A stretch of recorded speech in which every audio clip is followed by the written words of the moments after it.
Okay, guys, let's take a look at the global labs for the week here.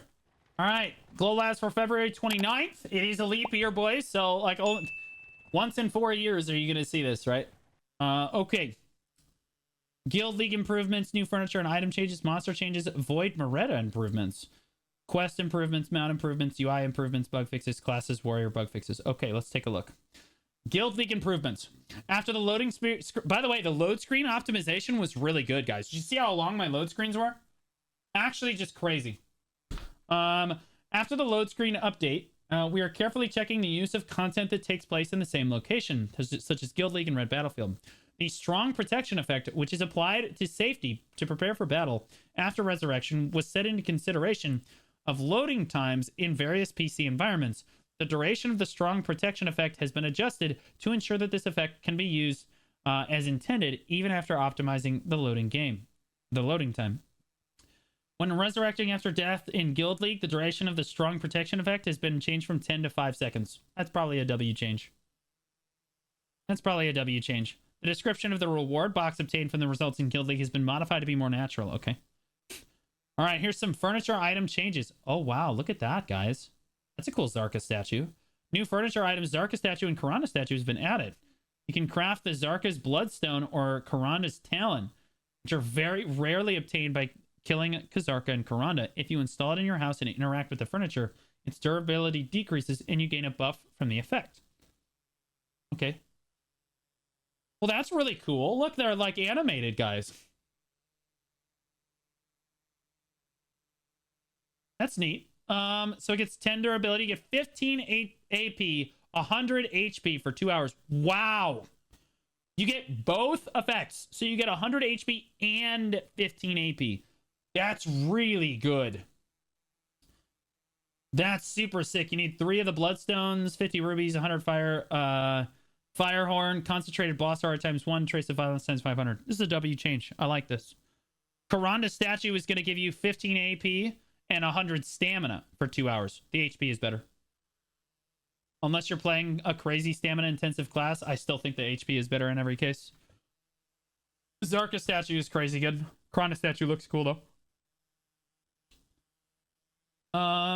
Descriptions to where to use and how to obtain furniture items that can be produced in the following furniture workshops. Okay, so now they're going to give you how to obtain each furniture item in the workshop, so it's not a mystery anymore, which is good and bad. I think it takes some of the mystery out of the game, but like I think that's okay for furniture. It's just too complicated. Nobody can actually figure it out. You know what I mean? Yeah, no, this is good. Valencia, yep. So this is just a bunch of, oh my gosh, just a bunch of furniture changes, guys. Yeah, they're just adding how to get the furniture in every case, it looks like. Monster changes. Calpheon Elvia Realm. Elvia Distortion. The number of trash loot obtained when defeating the Giga God that appears in the Elvia Distortion event has been adjusted. Quint Hill, Giant Garrison, Sonal Camp, Rudums, and Hex Sanctuary. Okay, so it looks like they're close to doubling the trash loot that you get from the boss. I don't know that that matters. It doesn't really matter that much. Like, okay, you get a little bit more trash loot. Yeah, whatever. Okay, sure. Quint Hill Elvia, the probability of obtaining the Black Distortion earring has increased when defeating the following monsters in the Elvia Distortion event. Okay, so it's 2 times higher to get a Black Distortion earrings. That's good because Trolls is terrible. I love that spot. I think it's a great spot. It's just a terrible spot to grind because it's just not as much money and requires way more gear than everyone else. The number of trash loot items obtained from the Quint Hill Elvia Monster Zone has been increased. Ancient Troll Warrior, Ancient Troll Singer. So basically all of it. Wow. Wait, this is massive. Wait, this is a huge buff. So the trash loot is going from 24 to 26, like obtainable items, to 34 to 40.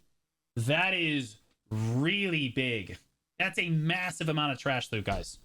Troll, Awakened Troll. Yeah, you're going to get more. You're going to get from 3 to 5, you're going to get 4 to 6 instead. Yeah, so like that's like a 50% increase. That's insane. Or I guess at least a 30% increase. That's nuts. Holy shit. It's like 50% ish for this. I guess like 30 to 40%. Hex Sanctuary. Same thing. Hex Sanctuary is getting 2 times the Black Distortion Earring amount. And then the trash that you obtain from Hex goes from, instead of 1 to 2, you get 1 to 3 from them. So Hex is also going to be much, much stronger as well. This is a big, big win. Because now Calpheon Elvia is like, you can do Calpheon Elvia and make competitive money, it looks like. Like they're trying to bring Calpheon Elvia up to be like reasonable with the deckiest spots. Not like at the deckiest spots, but like at least reasonably close, which is good because there's Marnie realms for these spots, guys. Deckiest Lantern, History of Ruins. The Deborah Rocket Earring is now going to drop 2 times more frequently at Histria, guys. Which is good because I'm pretty sure 2 times like 0.008% is at least a little bit better than it was before. It was basically nothing before. Other Monster Zone changes. The reappearance from the time of Tunkuda in the History of Ruins, or Tuka in History of Ruins Monster Zone has been doubled. Oh, wow. So, wait. Does that mean the mobs spawn more frequently too? The duration of the beneficial effect that can be obtained from defeating Tutuka in History of Ruins has been increased to 30 seconds. Yeah, that's the chicken. I know it's the chicken. Yeah, it's the little bird thing. But, like, that's the thing that, like, tries to one-shot you. Or, like, it does damage to you, right? But, like, you also get a buff that kills the mobs. And now that buff is going to be 30 seconds and spawning more frequently. So, like, they're going to give you the buff all the time. Essentially what that means, guys, is that you're going to kill history a lot faster. The Apostle of Vice, Stained by Sin, has been added to appear at the Vessel of Accusation. I don't know where that is. That's... The only apostle and vessel that I know is in Star's End. So it's possible that this has to do with Star's End, but I'm not sure. Chicken already too much. Yeah, I mean, it's annoying. You're still going to grind Akhman because there's 0 chance of dying at Akhman. And the Tutuka, like the chickens at Histria, are the things that do damage to you. If they're spawning all the time, even if they're giving you buffs, it's really annoying because you have to like go over and kill them or you're going to die. The following has been added to some hunting grounds in the hunting ground information UI. The Marnie's secret room tag has been added to the tags of Akhman Temple and History of Ruins hunting ground. Marnie's secret room icon has been modified to be displayed in the History of Ruins hunting ground in the hunting grounds list. Okay. The local request for Marnie's secret room for icons have been modified to be displayed for Akhman Temple Dekia hunting ground and displayed in the... Wait. So we're getting... Marnie's realm for Akhman in Histria? For Dekia?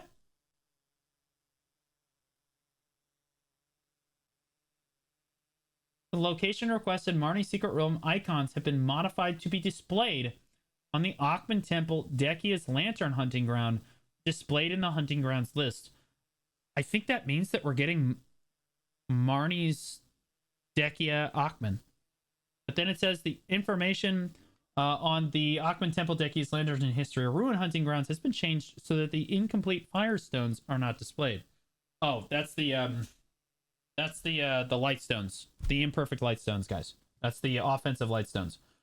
Chromatic light stones have been added and displayed in the information for Jade Starlight Forest, Mirrorwalk's Labyrinth, Winter Tree Fossil, and Arethia's Oblivion hunting ground. They need to buff these zones. I'm going to be honest with you. Mirrorwalk's Labyrinth... Jade Forest is fine. Mirrorwalk's is garbage. And Winter Tree Fossils is, like, literally, like, bottom 2 spots in the game. Void Maretta improvements. The ocean spirits began to move, drawn by Void Maretta. Oh, okay. If you follow the direction of the ocean spirits as you travel, you can encounter the Void Maretta, who is tempting adventurers with her mysterious melody. Okay, so if you see these now, it'll make it easier to find the siren. What brand of turtle wax do you use for your dome shell? I don't use wax. Quest knowledge and improvements. Improvements have been made so that characters who have completed the Jordan saga can also acquire social action confidence. It has been improved so that characters who have completed the Jordan saga can also accept the life skills fisherman and sea quest. It has been changed so that characters who have been... Okay, yeah, nobody cares. Yeah, this is just Jordan stuff. Completion condition for Atraxians, Yolan Kita. Warm-up quest has been improved to be clearer. Yeah, these are just quest changes, guys. No big deals. The issue where the terrain prevented movement when automatically moving T from Port Etheria Port Village to Ilia Island. Abort and improved guild galley has been fixed. Okay, yeah, whatever. When saving a skill preset, the selected preset is now more visible. Oh, good, because before it like barely moved. This is good. This is a W change. The text of the message displayed at the top of the screen when each treasure item is required has been improved. Hopefully that means that the merchant ring isn't as invasive. Or maybe they just can't craft it during siege or something. When using automatic move to storage function into the storage, the comprehensive exchange tax-exempt, non-exempt items have been modified to be placed separately. Oh. Okay, bug fixes.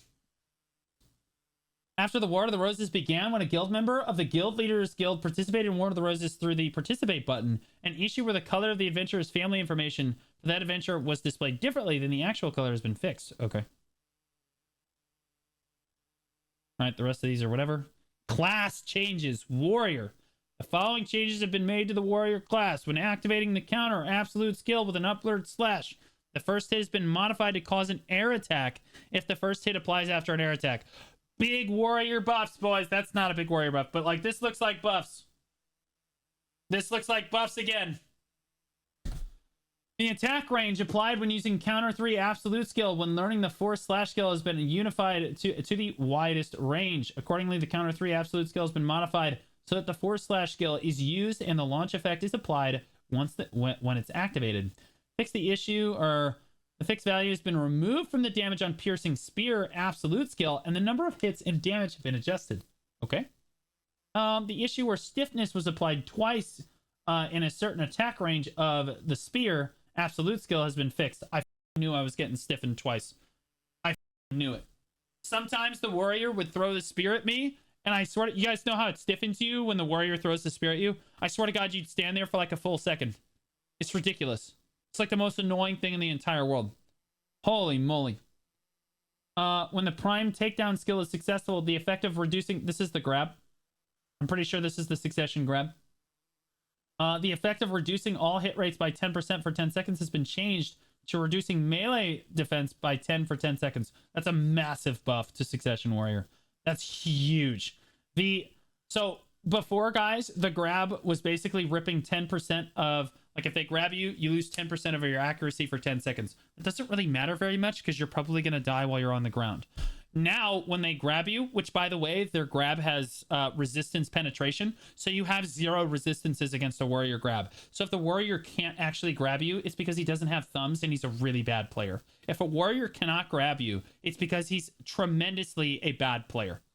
But, like, now, when they do get the grab, they're going to be even more rewarded.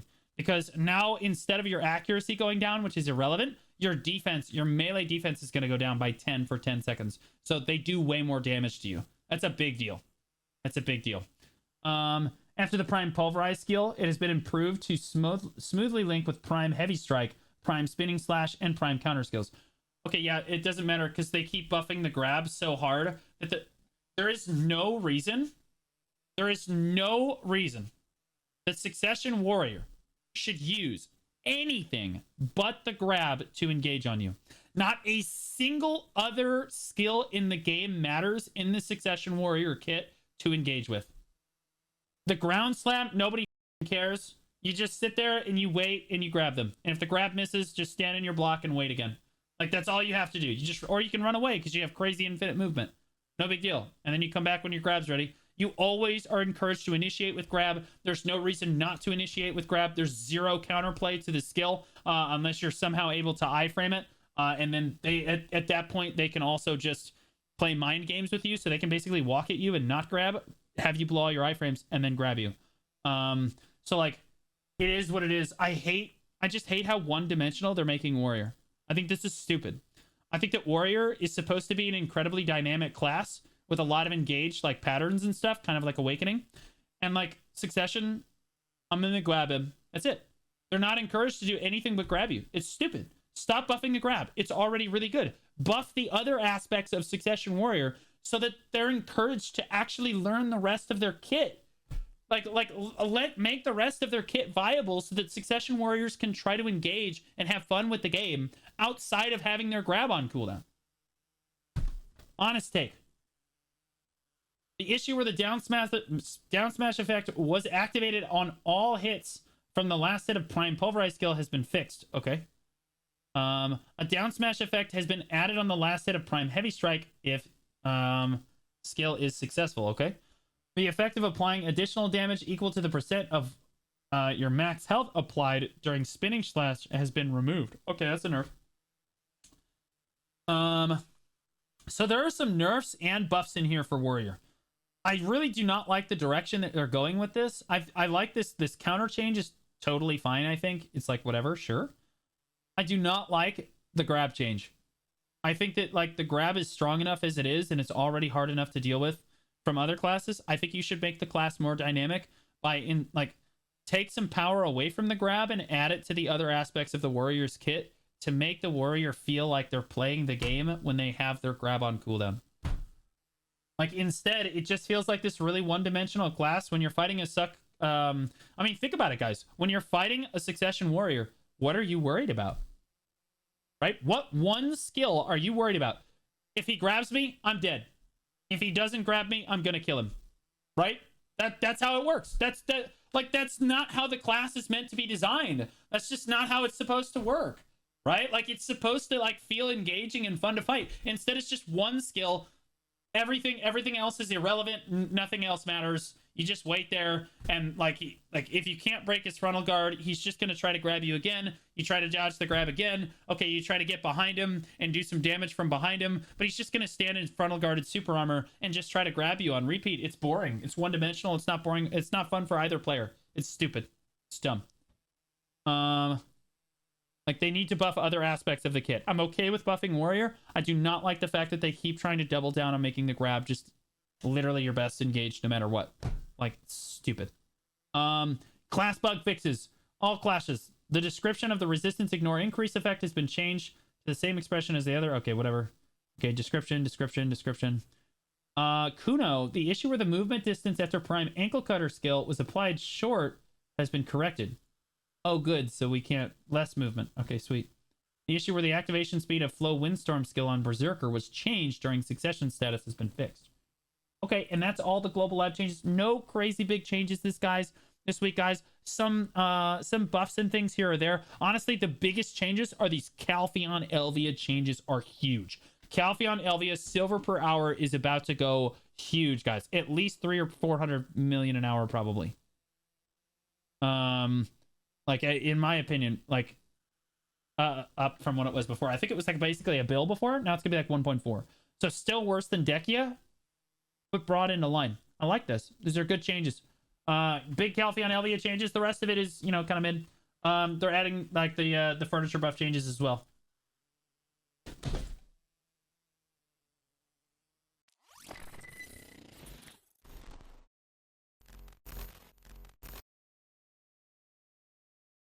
Bro, get out of here. What?